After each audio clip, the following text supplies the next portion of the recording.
Hello, this is my review video 1, just going over everything we've discussed and learned about in class so far.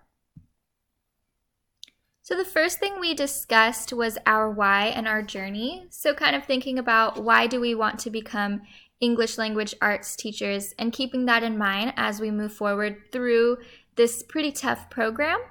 We also looked at our literacy journey. So what was our personal experience with reading and with literacy, and how will we apply that or use that as English language arts teachers? We also read the text, The Teacher, the Student, the School by Layla Christenbury. So this was a pretty powerful text kind of discussing why people want to become teachers. So a lot of people say, oh, I want to become a teacher because I really enjoy my content area. And a lot of people also want to become teachers because they had a teacher that really had an impact on their lives. And although that these are good reasons to become teachers, we have to keep in mind that being a teacher and instruction should be student-centered, so that should be our main motivation to make sure students are learning and to get them to where they want to be. Then we were introduced to this schema about effectively teaching English language arts. So at the center of it all is close reading, so really honing in on a text and understanding it in depth. Then we kind of branch off into planning. So close reading should be planned, but also academic language and vocabulary instruction should be planned as well. And we should plan close reading and academic language vocabulary instruction by activating students' background knowledge. And the planning should be based off scholarship and theorists we align ourselves with. And moving down here, we have scaffolding and differentiated instruction. So we should be supporting all of our students in whatever way that they need to get them to where we want them to be, whether that be supplying them with outlines or other things like that, and gradually releasing them to independence. Then over here, we have assessment.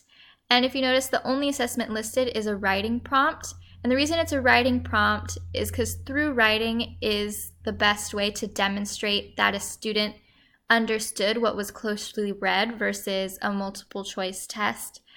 And all writing prompts should be accompanied by a rubric so that students know exactly what is expected of them.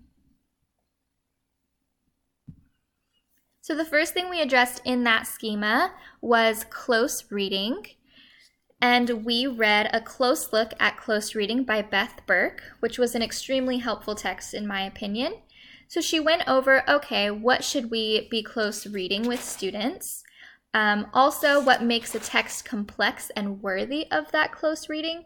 She also provided instructional steps, which basically broke down into 3 different reads.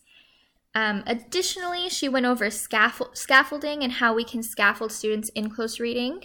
She even provided a lesson plan. So this really established what close reading was and what we should have students close read.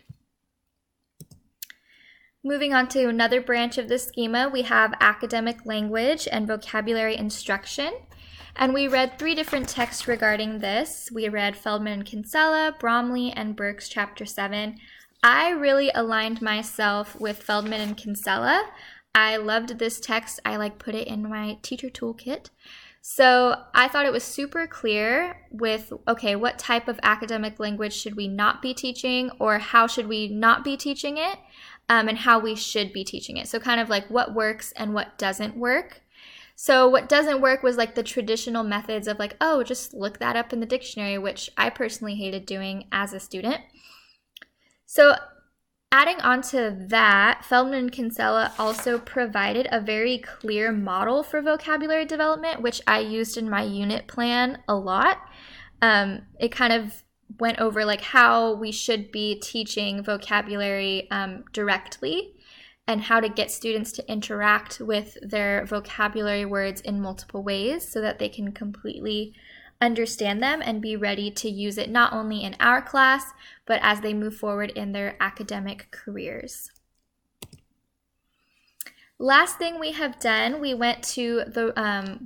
addressed the role of background knowledge. So the first text that we read, and probably the most shocking one, I guess, was Marzano, who he really went into how important background knowledge really was to learning.